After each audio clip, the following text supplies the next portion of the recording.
Welcome to our channel. నేను మీ లక్ష్మణ్. ప్రస్తుతం అంతా ఉన్నారు ప్రముఖ real estate expert Nandi Rameswararao గారు. సో నమస్తే. అమరావతి గత 1 year నుంచి మళ్ళీ అమరావతి పేరు ప్రపంచవ్యాప్తంగా వినిపిస్తుంది. సో అమరావతి మంచి రోజులు వచ్చాయి. సో ఒక మంచి రాజధాని అక్కడ మనం నిర్మించుకోబోతున్నాం అని చెప్పి కూడా వింటూనే ఉన్నాం. సో ఒకసారి దాని తగ్గట్లు కూడా శరవేగంగా పనులు కూడా అక్కడ జరుగుతూ ఉన్నాయి. సో దీని కాస్త బూస్టింగ్గా రేపు ప్రధానమంత్రి గారు కూడా రాబోతున్నారు. దాదాపు 1,00,00,000 కోట్ల రూపాయలకు సంబంధించి కూడా ఆయన ఒక అనౌన్స్మెంట్ చేయబోతున్నాడు అని చెప్పి కూడా వినిపిస్తున్న మాట. ఎలా ఉండబోతుంది సార్ ఒకసారిగా అమరావతి అనేది ఇప్పుడు వరల్డ్లో ఒక బ్రాండ్గా ఉండబోతుంది? అక్కడ ఉన్న మనిషి మామూలు మనిషి కాదు. ప్రస్తుతానికి ఎవరైతే స్టేట్ లీడర్ ఉన్నారో ఆయన is proven CM for last 3 terms. United ఏపీగా ఉన్నప్పుడు చాలా సందర్భాల్లో ఆయన సైబరాబాద్ కానీ అలాంటి విషయాలు చాలా ఐటీ మీద కానీ చాలా అవగాహన ఉన్న వ్యక్తి. సో ఆయన గురించి మాట్లాడడం చాలా కష్టం. బట్ ఏంటంటే యునైటెడ్ ఏపీలో ఉన్నప్పుడు ఫండ్స్ కొరత ఉండేది కాదు. అమరావతి వచ్చిన తర్వాత కొద్దిగా న్యూ బార్న్ బేబీ. సో రావాల్సిన ఇన్కమ్స్ అన్నీ కట్ అయిపోయి సపరేట్ అయిపోయింది. కామన్ క్యాపిటల్గా 10 years ఉంది, అప్పుడు బాగానే ఉంది. తర్వాత కట్ అయిపోయింది. ఐ థింక్ 2024 June 2nd అయిపోయింది మంది 10 years కోట. ఇప్పుడు ఏంటంటే ఆయన ప్రయత్నాలు అయితే చాలా ముంగర కొడుకు తండ్రి అదర్ క్యాబినెట్ మినిస్టర్స్ కూడా బాగా ప్రయత్నిస్తున్నారు. మనం గత కొన్ని రోజుల ముందు మాట్లాడుకున్నాం. Ambani group, Adani group, Elon Musk, Equinix అలా చాలా కంపెనీలని, మైక్రోసాఫ్ట్, గూగుల్, ఇవన్నీ కూడా అమెజాన్, ఇవన్నిట్లో కూడా డిస్కషన్ జరిగింది. I think it's in document. కొన్ని కంపెనీలు ఇక్కడ రావడానికి అంగీకరించాయి, ఫండింగ్ ఇవ్వడానికి. దాదాపు అప్పట్లో ఎస్టిమేషన్ 3 విజిట్లు, అటు యుఎస్ విజిట్, ఇక్కడ Chandrababu local visit plus Ambani అండి, ఇవన్నీ కలిపి 2,00,000 కోట్లు ఆ మేరకు డిస్కషన్స్ జరిగినాయి. అదంతా కూడా ఇప్పుడు టర్మ్స్ అండ్ కండిషన్ ప్రాసెస్ డాక్యుమెంటేషన్లో ఉంది. So plan is ready, but ఇంప్లిమెంటేషన్కి ఏదైనా విటమిన్ M కావాలి. Amaravati already government, central government 15,000 కోట్లు ఇచ్చింది. నరేంద్ర మోడీ గారు రాకతో ఉత్సాహం మరింత రెట్టింపు అవుతుంది. ఎందుకంటే ఎప్పుడైనా ప్రైమ్ మినిస్టర్ ఏపీలో టీడీపీ లాగా బీజేపీ కూడా ఉన్నట్టే అక్కడ కూటమి ప్రభుత్వం, కూటమి కాబట్టి ఇట్స్ హిజ్ ఓన్ స్టేట్. కూడా బాధ్యత ఉంటుంది. ఏపీకి బీహార్కి ఇచ్చిన ఫండ్స్ తెలంగాణ, నేను కేసీఆర్ గారు కూడా చెప్పారు తెలంగాణకి ఏమీ ఇవ్వలేదు మోడీ గారు. అది ఎంతవరకు రైట్ రాంగ్ పొలిటికల్ పక్కన పెడితే వాస్తవానికి బయటకు కనిపించేది ఏపీకి కొద్దిగా మంచి ట్రీట్మెంట్ ఉంది, బీహార్కి మంచి నితీష్ కుమార్ గారు మంచి ట్రీట్మెంట్ ఉంది. సో దానివల్ల ఎప్పుడైనా తెలుగులో ఒక సామెత ఉంది, వడ్డించేవాడు మనం అయితే కడదాకుండా ముక్కలు పడతాయంట. ప్రస్తుతం అదే ఉంది పరిస్థితి. సో మనవాడు ఉన్నంతకాలం డిమాండ్ మందే ఎక్కువ ఉంది కాబట్టి అక్కడ మనం నో అని చెప్పలేరు. మనది ఇప్పుడు సన్నీలో ట్రీట్మెంట్ ఉంటుంది, మనం బయటకు వస్తే గవర్నమెంట్ పడిపోద్ది. కొంతమంది మేకప్ చేసుకున్నా కొద్ది ఇమీడియట్ కష్టం అవుతుంది. నేను మేజర్ ఇప్పుడు పవన్ కళ్యాణ్ గారి పార్టీ, ఈ మూడిట్లో కూడా పవన్ కళ్యాణ్ గారి పార్టీ ఇంకా ఎక్కువ డామినేట్ చేస్తుంది. నరేంద్ర మోడీ గారికి కావాలంటే ఈయనకి ఫ్రీడమ్ ఎక్కువ ఉంటుంది, పక్కన కూర్చునే స్థాయి సంపాదించారు. ఒకప్పుడు పవన్ కళ్యాణ్ 10 సంవత్సరాల ముందు 2 సార్లు డిపాజిట్ కోల్పోయిపోయిన మనిషి పట్టుదలతో సాధించి కేసీఆర్ గారు ఒక విధంగా తెలంగాణ వస్తే ఈయన ఒక విధంగా ఏపీలో పాగేసి మొత్తం 20 world record, Indian country record 21 సీట్లకి 21 సీట్లు గెలుస్తారు. అంటే దట్ ఈస్ కష్టపడిన దానికి ఫలితం. అండ్ పబ్లిక్లో తిరుగుతున్నాడు మనిషి బాగా. సో స్టేట్కి ఏదైనా చేయాలి, ఏదైనా కంట్రిబ్యూట్ చేయాలి, నేను ఉన్నంతకాలన్నా తప్పన బాగుంది. సో దానికి చంద్రబాబు నాయుడు ఎక్స్పీరియన్స్ ఉంది, సెంట్రల్ మోడీ గవర్నమెంట్ గారు, మోడీ గారు సపోర్ట్ ఉంది. ఇంక ఇది బ్లాక్ బస్టరే మన ఏపీ స్టేట్. కాకపోతే it is taking some time. అమరావతిని ఒక ఇప్పుడు ఏం చేస్తారు, ఫస్ట్ డబ్బులు లేవు. 8 months నుంచి మీరు ఏం గమనించారు? అంటే ఎఫర్ట్స్ కనిపిస్తున్నాయి, రిజల్ట్స్ రావాల్సింది. నేను ఒక ఎగ్జాంపుల్, మ్యాథమెటిక్స్లో ఒక లెక్క రాసాను 10th క్లాస్లో. 10 steps ఉన్నాయనుకోండి, ఆ 10 stepsకి 8 steps కరెక్ట్ చేశాడు, 2 steps తప్పు చేశాడు. జనరల్గా మార్కెట్లో ఆన్సర్ తప్పితే 0 అయ్యాలి. నాలాంటి ఇవాల్యుయేట్, నేను 1,00,000 పేపర్లు MBA వాళ్ళకి ఇవాల్యుయేట్ చేశాను, క్వశ్చన్ పేపర్ కూడా సెట్ చేశాను. వాళ్ళకి ఏంటంటే నేను 8 marks ఇస్తాను, 10. ఏంటంటే 8 steps లాస్ట్ తొందరలో నర్వస్ ఫీలింగ్లో డిసిమల్ ఎత్తేసాడు. సో అట్లా ఏంటంటే చంద్రబాబు నాయుడు ఎఫర్ట్స్ బాగానే కనిపిస్తున్నాయి. కాదు అన్ఫార్చునేట్ థింగ్ ఏంటంటే 12,00,000 కోట్లు ఎప్పుడు కూడా ఎదురుగా కనిపిస్తుంది. దానికి వడ్డీ కట్టడానికి వాళ్ళకి డబ్బులు లేవు, ఇండస్ట్రీ లేదు, ఇన్ఫ్రాస్ట్రక్చర్ లేదు. సో దీని మీద ప్లానింగ్ చాకచక్యంగా చాలా సర్వేగంగా చేస్తున్నారు. ఐ థింక్ ఎనీ మూమెంట్ ఇంకో నెక్స్ట్ ఇయర్కి, ఇప్పుడు మన ఏప్రిల్ బై ఇయర్ అండ్ కొద్దిగా ఒక షేపు, ఒక 6 to 10 monthsలో ఫస్ట్ ఫేజ్ అనేది ఒక స్కెలిటన్ కనిపిస్తుంది. మీరు అన్న కరెక్టే సార్, ఫస్ట్ ఫేజ్ అన్నారు. మోదీ గారు వచ్చిన తర్వాత ఎలాంటి అనౌన్స్మెంట్ చేసే అవకాశం ఉంది అనేది కూడా చాలా ఆతృతగా. దాదాపు ప్లానింగ్ జనరల్గా చెప్పరండి, మీటింగ్లో చెప్తారు. నాకు తెలిసినంత 1,00,000 కోట్లు వివిధ అంటే డిఫరెంట్ ప్రాజెక్ట్స్ ఎంటైర్ స్టేట్కి ఆయన శంకుస్థాపన బేసికలీ అమరావతి విజయవాడలో శంకుస్థాపన పెట్టారు. దాదాపు సుమారు వాల్యూ రానున్న నెక్స్ట్ 5 years 10 yearsలో 1,00,000 కోట్లు ఇప్పుడు సెంట్రల్ గవర్నమెంట్ శాంక్షన్ అవుతున్నాయి. అది చాలా పెద్ద బూస్ట్. ఎందుకంటే గత ప్రభుత్వంలో సెంటిమెంట్ దెబ్బకొట్టింది, ఎమోషన్ దెబ్బకొట్టింది. అంటే చాలామంది ఏపీ నుండి పారిపోవాలని డిసైడ్ అయ్యారు. ఎస్పెషల్లీ మన సెగ్మెంట్ వాడు రియల్ ఎస్టేట్ బిల్డర్స్ కానీ ఇన్వెస్టర్స్ కానీ ఏజెంట్స్ కూడా తలుపులు మూసుకున్నారు, డోర్లు బిల్డర్స్ ఎంతోమంది మూసేశారు కూడా. ఇప్పుడు మళ్ళీ రీకాన్ఫిడెన్స్ బిల్డ్ చేస్తున్నారు. ఎందుకంటే చంద్రబాబు నాయుడు అంతకుముందు కూడా చెప్పాను, చంద్రబాబు నాయుడు గారు ఎలక్షన్ డిక్లేర్ అయినప్పుడు 25% రేట్లు పెరిగినాయి. అంతవరకు లేనిది, అంతవరకు 20,000 ఉంది, 25,000 అయిపోయింది. తర్వాత ఎలక్షన్ అయిన తర్వాత ఇంకొద్ది పెరిగింది. అంటే మార్కెట్ టాక్ బాబు గారు వస్తారని. ఎలక్షన్ అయిన తర్వాత ఎగ్జిట్ పోల్ పెట్టారు. అప్పుడు కూడా క్లియర్ ఫండ్ మెజార్టీ ఏపీ మన టీడీపీకి కూటమికి ఉంది. అప్పుడు కూడా పెరిగాయి. అంటే రాను ఎలక్షన్ అయ్యి సీఎం అయ్యి ఇంకా పెరిగిపోయాయి. అంటే గత లాస్ట్ 2-3 నెలలు ఎలక్షన్ ముందు 3-4 సార్లు జంప్ అయిపోయింది. సో అది కరెక్ట్ కాదు, అంత పెరగదు. ఎవ్రీ టైం 20% 80-100% కాకపోతే ఒక పాజిటివ్ సైన్ వచ్చింది. ఇప్పుడు అంతకుముందు ఏదైతే కాన్ఫిడెన్స్ కోల్పోయారో ఇన్వెస్టర్ దగ్గర, AP is a good place. ఇప్పుడు వైజాగ్ ఒకటి అంత బాగా ఎఫెక్ట్ అవ్వలేదు, వైజాగ్లో పెరిగాను ఒకటి. ఇప్పుడు మిగతా ఎస్పెషల్ అమరావతి, గుంటూరు అనేది బాగా ఎఫెక్ట్ అయింది. అమరావతికి సంబంధించి ఇప్పుడు 33,000 ఎకరాలు ల్యాండ్ పూలింగ్ కింద తీసుకున్నారు రాజధాని కోసం. కానీ ఆ ల్యాండ్ ఇప్పుడు సరిపోదు రాజధాని నిర్మించడానికి. డెఫినెట్గా 10 నుంచి 15,000 ఎకరాల వరకు అవసరం ఉంటుంది. సో మహారాజధాని నిర్మించబోతున్నాం అని చెప్పి కూడా ఒక మాట బయటకు వచ్చింది. సో ఇంకా ల్యాండ్ పెంచడం వల్ల అమరావతి ఫ్యూచర్ ఒకసారిగా ఆలోచించామంటే ఎలా ఉండబోతుందంటే డెఫినెట్గా మిడిల్ క్లాస్ పర్సన్కి చాలా ఉపయోగం అండి. ఎందుకంటే ల్యాండ్ అవైలబిలిటీ ఎక్కువ ఉన్నప్పుడు రేట్స్ అంత సూపర్గా పెరగవు. ట్రైన్లో ప్యాసింజర్ ఉంది, గూడ్స్ ట్రైన్ ఉంది, ఎక్స్ప్రెస్ ఉంది, సూపర్ ఫాస్ట్ ఎక్స్ప్రెస్ ఉంది, ఇంకా రాజధాని, ఇప్పుడు Vande Bharat latest different. So అట్లా ఏంటంటే ఏవైతే రేట్లు ఏపీ వరకు పడిపోయావో అవి ఇప్పుడు స్టెబిలైజ్ అవుతున్నాయి, పెద్దగా పెరగలేదు. కానీ రానున్న రోజుల్లో ఇప్పుడు ఏం చేస్తారు చంద్రబాబు గారు, ఫస్ట్ ఫేజ్లో పాత బిల్డింగ్స్ ఏవైతే సగం కంప్లీట్ 80% 70% అవి ముందు అటాక్ చేసి ఆ బిల్డింగ్స్ని కంప్లీట్ చేస్తున్నారు. సో ఒక చూపించుకోవడానికి నా అమరావతి అంటే ఇది. నెక్స్ట్ ఫేజ్లో మంచి ఆర్కిటెక్ట్తో మంచి ల్యాండ్స్కేపింగ్ చేసి ఈ 15,000 కోట్లు మిగతా IRR ORRకి అంబానీలు అందరు పెడతానని అదాని ఈ ఫండ్స్తో కొద్దిగా ఏపీ మెయిన్ స్ట్రక్చర్లోకి వెళ్తారు. డెఫినెట్గా నెక్స్ట్ 3-4 ఇయర్స్లో ఫస్ట్ ఫేజ్లో 3 సంవత్సరాలు అంటున్నారు నారాయణ గారు మున్సిపల్ మినిస్టర్ అంతా, 3 కాదు 5 సంవత్సరాలు ఈ టర్మ్ అంతా వేసుకున్నా ఒక phase 1లో ఒక చిన్న షేప్ అయితే వస్తుంది.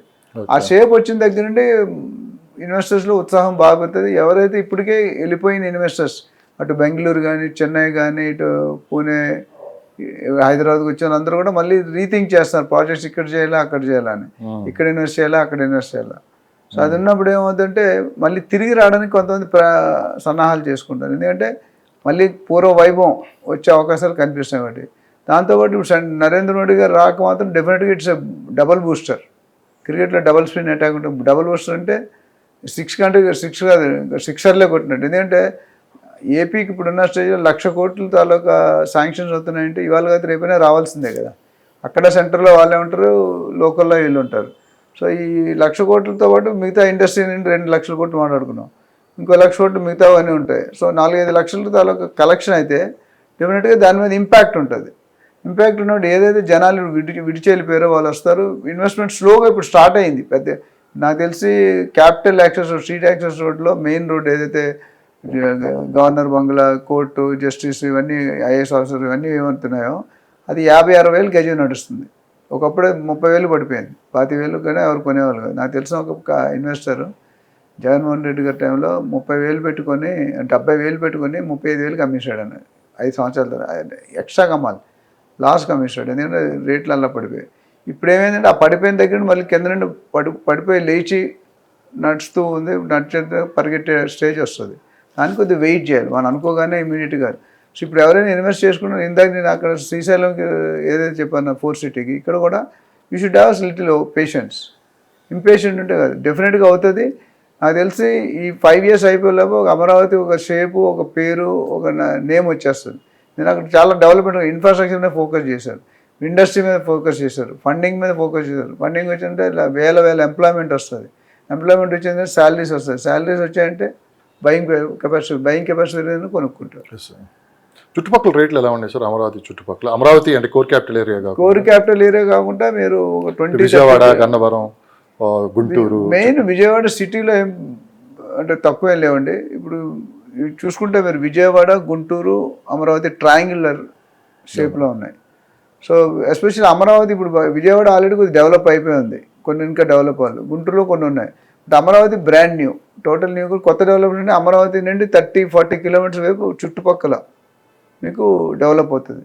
సో నాకు తెలిసి 10-15 వేలు నుండి 60-70 వేలు దాకా ఉంది రేంజ్. అంటే అక్కడ నుండి తగ్గుతూ దూరం వెళ్తున్న కొద్ది మెయిన్ క్యాపిటల్ యాక్సెస్ రోడ్ నుండి తుళ్ళూరు ఉంది, ఆ తుళ్ళూరు వైపు వస్తుంటే మంచివాడు, అటు కాజా ఉంది, తాడేపల్లి ఉంది, అట్లా రకరకాల మంగళగిరి ఉంది, గుంటూరు, అట్లా పెద్దనంబూరు, చిన్నంబూరు, పెద్దకాక అనే చాలా ఊరు ఉన్నాయి గుంటూరు టు విజయవాడ. సో క్యాపిటల్కి 25-30 కిలోమీటర్స్ డెఫినెట్గా గ్రోత్ అష్యూర్డ్. ఎందుకంటే మీకు 10-15 వేలు దొరుకుతుంది, 10 వేలకి దొరకడం అనేది గ్రేట్. క్యాపిటల్ అమరావతి క్యాపిటల్ 30-40 ఇప్పుడు హైదరాబాద్ అంటే క్యాపిటల్ ఇది 100 కిలోమీటర్లు వెళ్ళిపోయింది 4 రోజులు. అక్కడ 30-40 కిలోమీటర్ అంటున్నారు, చిన్న ప్లేస్ కాబట్టి. సో ఆ 30-40 కిలోమీటర్ దూరంలో కొనుక్కుంటే చాలా బెటర్. ఎందుకంటే ఇవాళ మీకు తక్కువ రేటు దొరికింది. నా ఫండ్ ఏంటంటే చాలామంది సిటీలో మీకు సిటీలో ఎప్పుడు కొనుక్కోవాలంటే ఉండడానికి ఫ్లాట్ ఉండాలి అనుకుంటే ఫ్లాట్ ఇల్లు కొనుక్కోవాలి, లేకపోతే మీకు రాదు. 4 లక్షలు 3 లక్షలు పెట్టి ఎంతమంది కొనుక్కోగలరు? కొనుక్కోలేరు. అందుకని ఇప్పుడు ఏం చేస్తుంటే సిటీకి మన హైదరాబాద్ అనుకుంటే 50 నుండి 100 కిలోమీటర్లు, షాద్నగర్ దాటి, అటు సంగారెడ్డి దాటి, సదాశివపేట, జహీరాబాద్, జడ్చర్ల, పోలేపల్లి, అక్కడ దాకా వెళ్ళిపోయింది. 80 నుండి 100 కిలోమీటర్లు కూడా ఇన్వెస్ట్ చేస్తుంది. అక్కడే మనకి 8,000-10,000 ఉంది. సిటీ వైపు వస్తుంది శంషాబాద్ దగ్గర 2 లక్షలు ఉంది. ఇంకా ముందుకు వస్తే ఇంకా పెరుగుతుంది. సో ఓవరాల్గా ఎప్పుడైనా ఇన్వెస్టర్ లాంగ్ టర్మ్లో ఇన్వెస్ట్ ఒక 10 years హోల్డ్ చేసే కెపాసిటీ ఉంటే సిటీకి డెవలపింగ్ ఏరియాస్, డెవలప్డ్ ఏరియాస్లో కొంచెం లాంగ్ టర్మ్ ఇన్వెస్ట్ చేసే వాళ్ళకి మంచి ఫ్యూచర్ అయితే అమరావతిలో ఉంటుంది, డెఫినెట్గా ఉంటుంది. Okay. So Vizag real estate మనం అనుకున్నంత స్కోప్ ఉందంటారా? ఎందుకంటే నేను రీసెంట్గా కూడా వైజాగ్ వెళ్ళి వచ్చాను. సో పెద్ద ఎత్తున మధురవాడ అటు సైడ్ కానీ, భీమిలి సైడ్ కానీ, సో పెద్ద ఎత్తున వెంచర్స్ కూడా వెళ్తాయి అక్కడ. వైజాగ్ ఏంటి సార్ వైజాగ్లో ఎందుకు ఇన్వెస్ట్ చేయాలి అంటే మీరు ఏం చెప్తారు? మీ ఫస్ట్ పాయింట్ మీరు తెలుసుకోవాల్సిందంటే Vizag is a costless place. Cost of living is more than Hyderabad. చాలా మంది తెలియదు. అవును, వైజాగ్ కాస్ట్ ఆఫ్ లివింగ్ ఎక్కువ. నేను వైజాగ్లో పుట్టి చదువుకున్న కేంద్ర విద్యాలయంలో. సో అయినా అయితే ఈ ఎఫెక్ట్లో వైజాగ్ కొద్దిగా ఎస్కేప్ అయింది పక్కనే. ఎందుకంటే దాని గ్రోత్ స్టేబుల్గా అయితే Vizag is a cosmopolitan city. Vizag చుట్టూ మధురవాడ, ఋషికొండ, ఎంఏపీ కాలనీ ఇవన్నీ కూడా డెవలప్ అయ్యి ఇప్పుడు ఎట్లా వెళ్ళిపోయిందంటే విజయవాడ వైజాగ్కి దూరంగా పెందుర్తి, కొత్త వలస, అట్లా ఎస్కోట అంత దూరం వెళ్తుంది. ఇటు వచ్చే తగరపులస, భీమిలి బీచ్ టూరిస్ట్ పాయింట్, అవును, అట్లా విజయనగరం, భోగాపురం, రెడ్డిపల్లి, అంటే నలుమూలలో కూడా ఇది ఆల్మోస్ట్ 30-40 1 hour డ్రైవ్. బస్సులో కానీ కార్లో కానీ 1 hour డ్రైవ్. సో ఇక్కడ మనకి ఎంత డిస్టెన్స్ పెరిగింది. అందులో వైజాగ్ అయితే ఆల్రెడీ స్కెచ్ రెడీగా ఉంది. అంటే మొన్న ఈ మధ్య గంటా శ్రీనివాసరావు గారు ఎమ్మెల్యే ఎవరైతే ఉన్నారో నా ప్లస్ ఆయనతో పాటు మై హోమ్ రామేశ్వరరావు గారు కూడా ఒక కార్యక్రమంలో పాల్గొన్నారు ఇద్దరు. సో గోవా కన్నా వైజాగ్ ఇంకా భవిష్యత్తులో అద్భుతంగా ఉండబోతుంది. దానికి కావాల్సిన మెయిన్ అడ్వాంటేజ్ ఆర్కే బీచ్ అండి. జనాలు గోవా మర్చిపోయే పరిస్థితికి వచ్చారు, వైజాగ్ వెళ్ళి చూస్తున్నారు. ఎందుకంటే మీరు సినిమాలు చూసుకుంటే 4 స్తంభాలు ఆట నరేష్ వచ్చింది, చినుకులారాల పాట, అది ఆర్కే బీచ్లో తీశారు. RK beach is one of the best tourist point. ఎందుకంటే అక్కడ శివుడిది, బాలాజీ గుళ్ళు ఇవన్నీ కూడా చాలా హార్బర్, చాలా పెద్ద ఏరియా. కావాల్సిన ఏంటంటే మంచి కొండలు ఉన్నాయి అక్కడ. కొండలు ఉంటే హిల్ ల్యాండ్స్కేపింగ్ చేసుకుంటారండి. ఇప్పుడు మనకు దుర్గం చెరువు కట్టేస్తున్నారు, కొండపైన కట్టేస్తున్నారు. ఐటీ నేను మొన్న వెళ్ళాను, ఐటీ సెక్టార్కి వెళ్తే ఎంత అద్భుతంగా ఉన్నాయి అంటే అక్కడ. ఇంకో విషయం నేను చెప్తాను, వైజాగ్లో ఉన్నవి హైదరాబాద్లో లేవు. హైదరాబాద్ బిగ్గర్. ఇప్పుడు వైజాగ్లో సీ టు ఎయిర్ అన్నీ ఉన్నాయి. మన హైదరాబాద్ సీ లేదు, ఉందా? లేదు. అక్కడ సీ ఉంది. సీ గ్రోత్ ఒక విధంగా అడ్డైనా చెన్నైలో గోల్డెన్ బీచ్, ఇక్కడ ఆర్కే బీచ్, అట్లా డిఫరెంట్ బీచ్ వల్ల ఎంతో కమర్షియల్ మీకు బీచ్ ముందు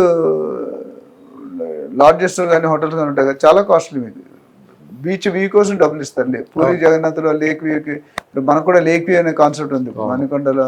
ల్యాండ్ ఇప్పుడు భయపడుతున్నారు, హైదరాబాద్ వచ్చాక లేక్ వ్యూ అని పెట్టడానికి భయపడదు. అంతమంది లేక్ వ్యూ అంటే ఒక 1000 రూపాయలు ఎక్కువ ఇచ్చి కొనుక్కున్నారు అడుక్కి. సో వైజాగ్ ఏంటంటే ఇట్స్ ఏ కాస్మోపాలిటన్ సిటీ. అన్ని రకాల మతాలు, కులాలు ఉన్నాయి. అండ్ వైజాగ్ ఏంటంటే గవర్నమెంట్ ఇన్స్టిట్యూషన్స్ బాగున్నాయి. గవర్నమెంట్ బిహెచ్ఎల్ కానీ, బిహెచ్పివి కానీ, విఎస్పి స్టీల్ ప్లాంట్ కానీ, హార్బర్ కానీ, పోర్ట్ కానీ, డాక్యార్డ్ కానీ, naval base, eastern naval command అక్కడ ఉంది. అట్లా ఇప్పుడు నరేంద్ర మోడీ వచ్చిన తర్వాత పిఎం గారు వచ్చిన తర్వాత ఏమంటారు రైల్వే కారిడార్ అటు అక్కడ వైజాగ్ టు చెన్నై, వైజాగ్ టు ఒరిస్సా ఇవన్నీ కూడా బాగా డెవలప్ అవుతున్నాయి. ఒకసారి రైల్వే స్టేషన్ పడినా, ఎయిర్పోర్ట్ పడినా, బస్ స్టాండ్ పడినా డెవలప్మెంట్ అష్యూర్డ్. సో ఓవరాల్గా వైజాగ్ చూసుకుంటే కనుక అది ఈ అమరావతి ఇంపాక్ట్ అనేది అవ్వలేదు. వైజాగ్లో కన్సిస్టెన్సీ ఎక్కువ, అంటే బయట నుండి వచ్చే వాళ్ళు ఎక్కువ మంది ఉంటారు లోనల్ కంటే. ఎందుకంటే అన్ని రకాల డిపార్ట్మెంట్ సిటీ కదా, అన్ని రకాల ఫెసిలిటీస్ ఉన్నాయి, అన్ని రకాల వాతావరణం. అంటే ఇంకోటి సిటీ విస్తరణ కూడా పెద్దగా లేదు, ఇప్పుడు పెరుగుతుంది. సిటీ మేము చదువుకున్నప్పుడు ఒక 30-40 years పోతే ఒక 5 kilometers డయామీటర్, ఇప్పుడు 20-25 kilometers డయామీటర్. పెందుర్తి వేసుకోవాలంటే సమ్వేర్ 2 hours జర్నీ.